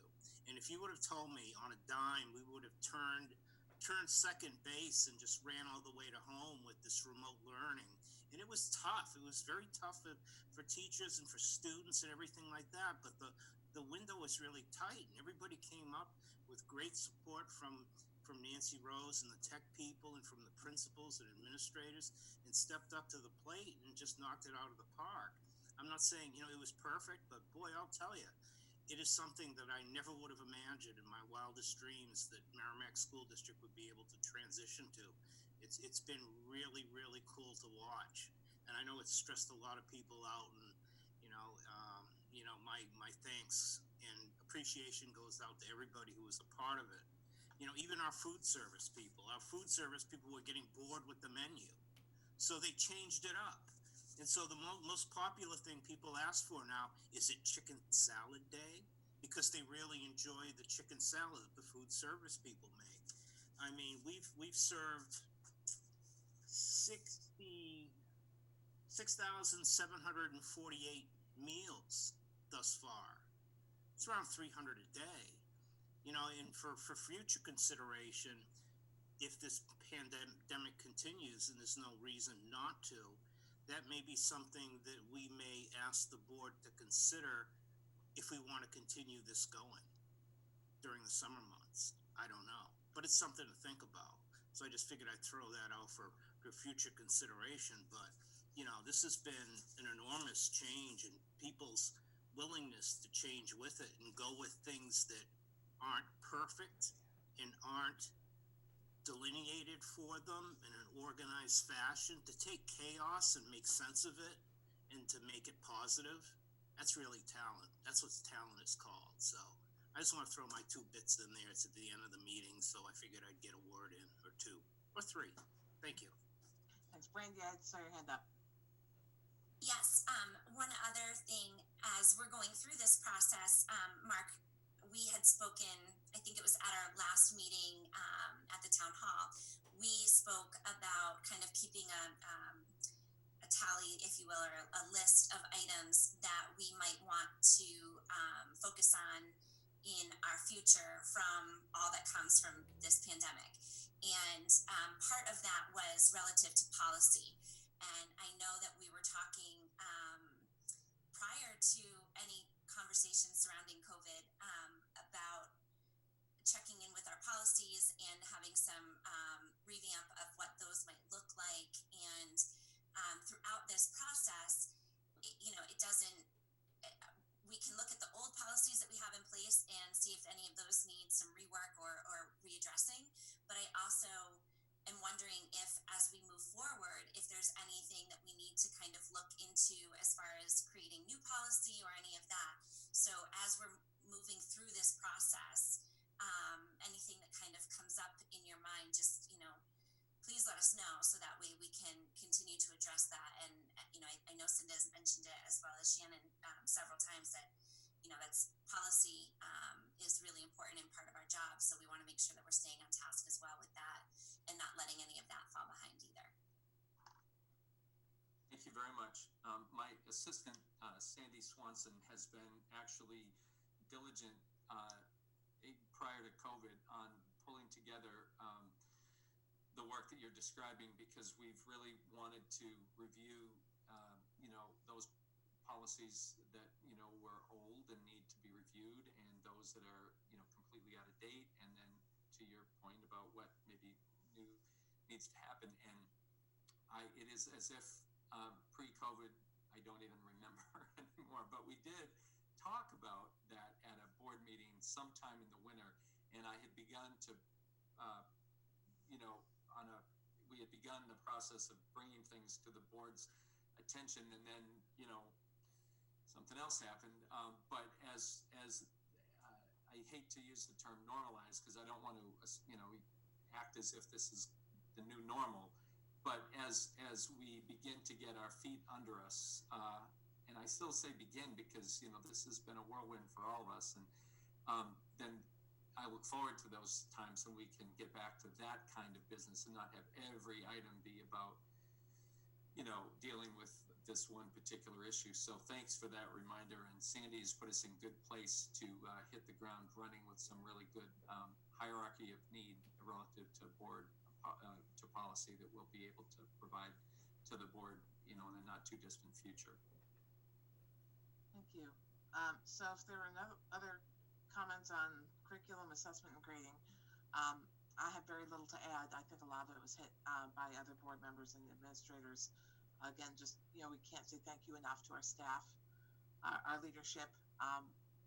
Honestly, we wouldn't be as successful as we are, and this is not ideal, but I do say it's successful, knowing how much we've accomplished under the conditions and under the timelines that we've had. So again, I can't reiterate that enough. Thank you. And again, it's all about great leadership, and whatever we've done to support that, we're always available to do that and continue to be available to help you any way you need, to make sure you can step one foot in front of the other. So So on that, I will go on to item number 8, which is a housekeeping item, which is the approval of minutes for March 16th, 17th, and April 1st. We'll start with March 16th. I'll entertain a motion to approve. Made by Cinda, seconded by Brandy. Are there any edits to the minutes? Seeing none, all those in favor signify by saying aye. Aye. Raise your hand, please. Opposed? None. Abstain? None. The motion carries 5-0-0. March 17th, motion to approve. Made by Cinda, seconded by Andy. Any edits to those minutes? Seeing none, all those in favor signify by saying aye. Aye. Opposed? None. The motion carries 5-0-0. So 5 hands on that one. And then April 1st, motion to approve. Made by Andy, seconded by Brandy. Are there any edits to the minutes? Seeing none, all those in favor signify by saying aye. Aye. Opposed? None. Abstain? None. The motion carries 5-0-0. On to consent, and I will turn it over to you, John. You're on mute, John. I just dropped my phone. Sorry, we have a few retirements tonight, and I have some resignations that I want to read under consent tonight. So first is retirements. Alan LeMay, social studies teacher at Merrimack High School. William Sawyer, 5th grade teacher, Master Cole Upper Elementary School. Carolyn Daly, special educator, Master Cole Elementary School. Jeff Marvell, special educator, Merrimack Middle School. Patricia Tyler, guidance counselor, Merrimack High School. Susan Weghorst, library media specialist, Thornton's Ferry Elementary School. Kathleen Walzak, special educator, Merrimack High School. Linda Mandra, gifted and talented teacher, Merrimack High School. And Deborah Lane, 2nd grade teacher, Thornton's Ferry Elementary School. Resignations. We have Karen Costro Hoffman, special ed teacher, Thornton's Ferry Elementary School. Paula Childs, special education teacher, Merrimack High School. Arlene Cohen, kindergarten teacher, Thornton's Ferry Elementary School. Kathleen Hoppe, guidance counselor, Reed's Ferry Elementary School. Shannon Sweeney, math teacher, Merrimack Middle School. Daniel Copeland, science teacher, Merrimack Middle School. That's all we have for there. And then, Mark, can I just turn to you there? Is there more on the consent? So then would be the nomination and election of the professional staff for year 2021. And with that, I will entertain a motion to accept the consent. Brandy? I move that we accept the consent as stated. Thank you. Is there a second? Seconded by Naomi. All those in favor signify by saying aye. Aye. Aye. Opposed? None. The motion carries 5-0-0. Other, we're going to go to correspondence. There is some correspondence that came to the board from a couple people associated with the American Legion Baseball Program and the Adult Baseball League in Merrimack. Those were forwarded to administration, and I think they actually hit on some of those items tonight. So as far as the use of fields in the district over the summer, with us discussing fields or facilities over the summer in our meeting tonight. So in response to that, we got emails from that.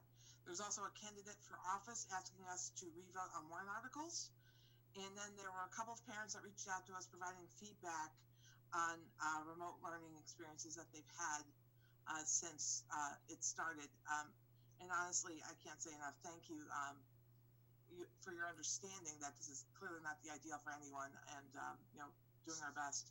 And to that, I think we would just say, we've sent all those communications over to the schools in which your children are in, as the action item, with the hope that they can, with the needs that you're addressing, help to support you better and give you some open communication lines to help you navigate these difficult waters.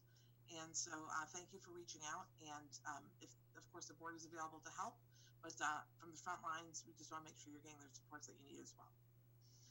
So that's what we have as a board. Are there any other board members that received correspondence? Naomi? I don't have a way to know whether it's the same emails that you already referenced, but I have also received communications from parents describing the experiences they've been having with both kudos and challenges and suggestions, as well as the field questions. Gotcha. Cinda? And I've received the same kind of themes from 2 parents. And so were they sent to the whole board? And if not, have they been sent to administration? Not yet. I will send to administration. Thanks, because they could definitely get in touch with those teachers and support people in the buildings that can help. Actually, I take that back. Okay. They one of them was a specific forward of an email sent to administration. Great. Thanks. Perfect. Thank you. So on that, Part B is comments, and I'll start if you don't mind. One of the correspondences is about warrant articles, and that's this is our first regular meeting in a while because we've had many emergency meetings in the last couple of weeks where we're really hitting on the operations of the district. So what I want to say about warrant articles is we put them out there, and there's some warrant articles that are obviously, the election of officers, the budget are the 2 biggest ones. And then there are a number of warrant articles that we put forth because they are good for the district to have, but they're still not at a position. We're not in a position where they become operationally negatively impactful. So they don't have to happen now, but eventually they'll have to happen. But, we know that we need to get ahead of some things. And some of those changes in those warrant articles will create operational improvements, but they're not imperative to delivering a quality public education. So with that, that's really why we put the warrant articles out there. And when we did that, obviously we're in a different place. So these items that we have on warrant articles do work for now, but under the economic conditions, if it's not feasible to support it, by all means, we do expect a no vote from our constituents. If you're concerned for your fellow community members who may be struggling, as many are, if you're struggling yourselves, I'm respectful of your no vote, and I think other board members would probably feel the same on these warrant articles.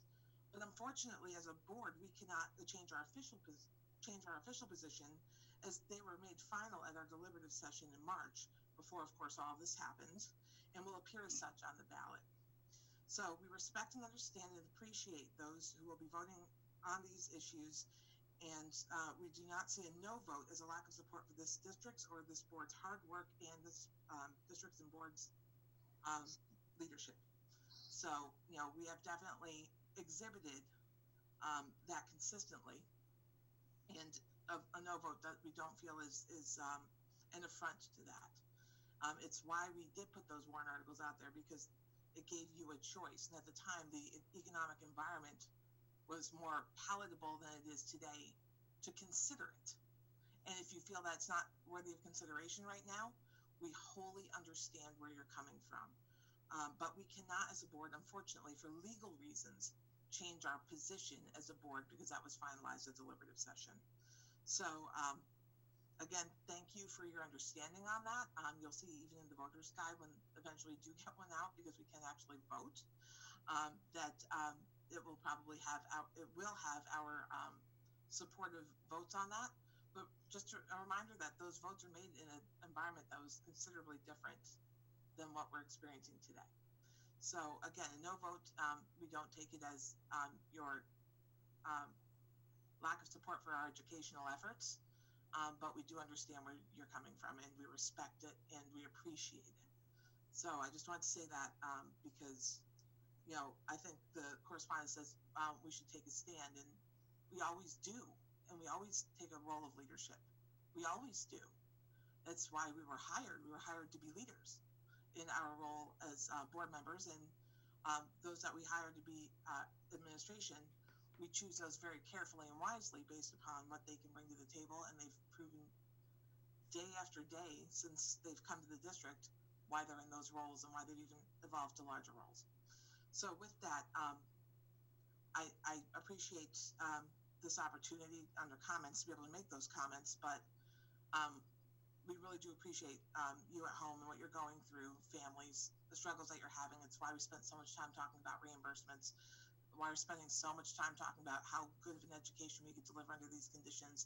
It sounds like an almost exhaustive conversation, but you need to know how seriously and thoroughly we're taking it. So I appreciate the indulgence. It's in the agenda, so technically it's there to be used, but I just wanted to thank you for your time. Are there any other comments from the board? Andy? Thanks, Shannon. So two comments. First, the first one to sort of concur with what you said. I think that there was a lot of noise in the system for us to retake the vote on these articles, and I came to the same conclusion that you did, that because of the deliberative session and the way it was, the ballots there, it's sort of set up the way that it is. But I think that your statement matches my temperature on that situation, that the whole idea of putting those other articles out for warrant articles meant that they were things that the voters could individually decide on based on their particular position, belief, financial situation. And I think that still reigns true today. And I agree that if they all get voted down, I don't think that any of us would be upset or questioning the support of the district by the voters. So I agree with that. My other comment is I did get some correspondence from a couple of voters around what efficiencies or what things that we haven't had to pay in terms of like infrastructure and operating costs during this change to remote learning. We talked a little bit earlier about the field trip not being expended, but then we also talked about the need to be able to reimburse potentially parents that have paid money in. I know that we as a board took a vote several meetings ago to authorize spending on the school lunch, the lunches, to allow that to happen. So we've got that expense, but we've also got potential savings. I mean, Matt alluded to in an earlier meeting around the refund of fuel costs by the bus company and potential others, that we haven't talked about. And I know there's also talk about federal money that's going to the different school districts is coming in through the state, that we hear about on the news too, that there's funding coming in. So there's a lot of potential things we didn't spend. There's money coming in. There's money that we committed to do, and there'll be a discussion that we have in the next meeting about being able to refund parents on field trips. So my request is that at our next meeting, if we could sort of have an overall summary of those pluses and minuses to give voters an idea of how all this thing may impact the end of the year, how it affects the budget that we would have normally spent. I know we can't predict what the refund of the taxpayer at the end of the year will be, because that usually doesn't happen until like October, November. But if we could get an idea for how this has impacted spending, I think that would be a very good discussion to have at our next meeting if we can do it. Thank you. Are there any other comments? Seeing none, we will go on to item number 11, which is new business. Is there any new business to come before the board? This is where it's easier because I don't have to look to my left and right anymore. Seeing none, committee reports. Are there any committee reports for the board? Well, I have one. On April 9th, the Professional Development Committee met via Zoom because work is still going on to make sure that the recertification process is moving forward for our teachers. Again, that work still needs to happen throughout, and that certification update requirements are being, are basically, I guess, status quo. There was talk about some changes, but our teachers are still being held to the same deadlines under these uncertain conditions to get all of their certifications in on the same timelines with the same cost involved and everything else as they would have otherwise. And then requests for reimbursements and for proposals were reviewed and approved at the meeting as well. So the committee will continue to meet because the motion has to go forward. And John, I know that you sit on that committee on your curriculum role. And so with that, more to come in coming months. So that will continue to meet. So on that, if there are no other committee reports, I will go on to item number 13, which is public comments on agenda items. We did receive a handful, but enough to be able to manage. So I will do so accordingly. So we'll start with Karen Vadney at 2 Danville Circle. Today we received an email sent by Mr. Zampieri on behalf of Mr. Merrifield. The contents of the email stated that the grades for semester 2 would not count towards GPA. I'm struggling to understand how this is equitable when I have students who have been working hard and have been getting their work in on time. This penalizes students who are striving to do their best in these unusual circumstances. For example, my senior could be impacted with lack of scholarship opportunities, and my freshman could lose future academic opportunities, achievements, and awards. My children are disappointed by this decision.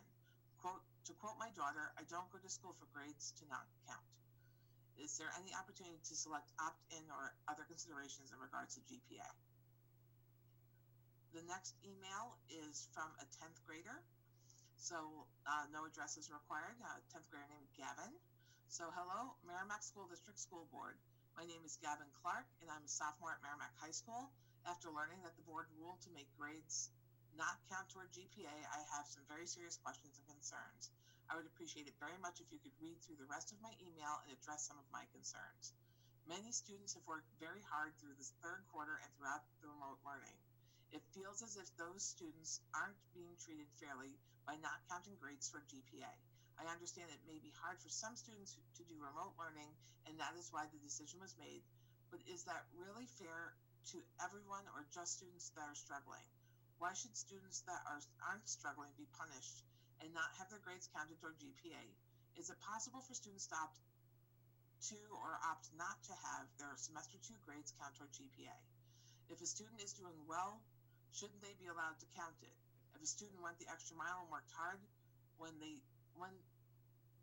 should get to have their grades counted toward their GPA, I strongly believe that the students should have the choice as to how they feel it should count pertaining to their situation. I hope you feel that way as well. That way it's fair to everyone. For students that are struggling, they should have the choice to not count it, but for those that are working hard and doing very well, they should have the choice to count it. This could be discussed among the board, and could the board at least consider letting students have the choice to count their grades for GPA? Thank you for your time and stay healthy, Gavin Clark. Catherine Hodge, 44 Belmont Drive. Whoops. First, let me congratulate the board and all the educational staff for the fantastic job you have done to continue the education of all our students. Could you please give some direction on how honor students will get information and materials for their summer program projects? Thank you, Catherine Hodge. I think we addressed that earlier in the meeting as well. Hello, my name is Christy Bradley. I reside at 8 Abbey Road, Merrimack, New Hampshire. Will we be meeting the hours of instructional teaching hours if some teachers are only assigning students work on Power School Learning for students to complete independently? Many local schools are providing Zoom lectures for their high school students. Will Merrimack be using this avenue for instructional hours in the near future? Sincerely, Christy Bradley. This one did not have an address, so I'm going to have to skip it. One came through the form, and I'm going to open that next. And that is Nicole Barrett, 8 Elm Street. And the question is, what happens if we paid in cash for a 7th grade field trip and not via check? Will we be getting reimbursement? And my expectation is that accounting would be done regardless of how the money came in. The money would go out based on what was paid in. So I will kind of answer that, I guess, but that would be my expectation. Amber Roach, 15 Beach Street. Will you be announcing the last day for teachers/support staff? And then Alyssa Smokler, 24 Beacon Drive. I was just wondering, like surrounding towns, is it possible for each child to get a Chromebook each year? It seemed other schools who already have material on their Chromebooks or using online databases are more familiar with them. It would even help out over the summer with continuing to develop. I've noticed with my son who's in 4th grade, he enjoys Raz Kids, Prodigy, Epic Books, typing, and so much more. There are so many valuable learning materials. He doesn't even mind doing it, which says it's always a positive. If these were given at the beginning of each year per grade level, I bet a lot more would use them. I never knew the district had so many subscriptions, or parents wouldn't have to pay the yearly amount to purchase Microsoft products due to them already having a Microsoft account. Small things like this, in my opinion, would go a long way for some families. In addition, I'd be willing to help with the cost. I believe Bedford parents pay $300 up front and approximately $150 each year for maintenance and tech support services. Next is Jenna Hardy, 59 Peasley Road. In regards to the high school grading not figuring into GPA for second semester, I have several concerns regarding this, which I'll reach out with separately, but I would love at some point for the administration and the school board to address whether this will be noted on student transcripts. As a parent of a junior who fully expects that his senior year may be disrupted in similar fashion with remote learning, it's concerning to me that there's a real possibility that his entire GPA will be based on his first 2 years in the first semester of his junior year. Combined with his inability to take the SAT, this has a real impact as he is looking at colleges and navigating the recruiting process, and one of the first questions they ask about is GPA. So at the very least, I think it's extremely important for there to be some notation on their transcripts to know how a particular district handled this situation, as colleges are looking at various transcripts from various districts who all handled it differently.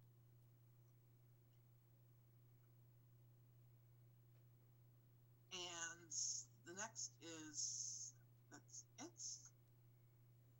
And I think that is it. Feedback I got was please respond to the questions from Christy Bradley, and we can reach out to you directly on your students' individual needs. But just to let you know, public comments on agenda items is for us to take testimony from the public, but not necessarily have dialogue on the specific issues.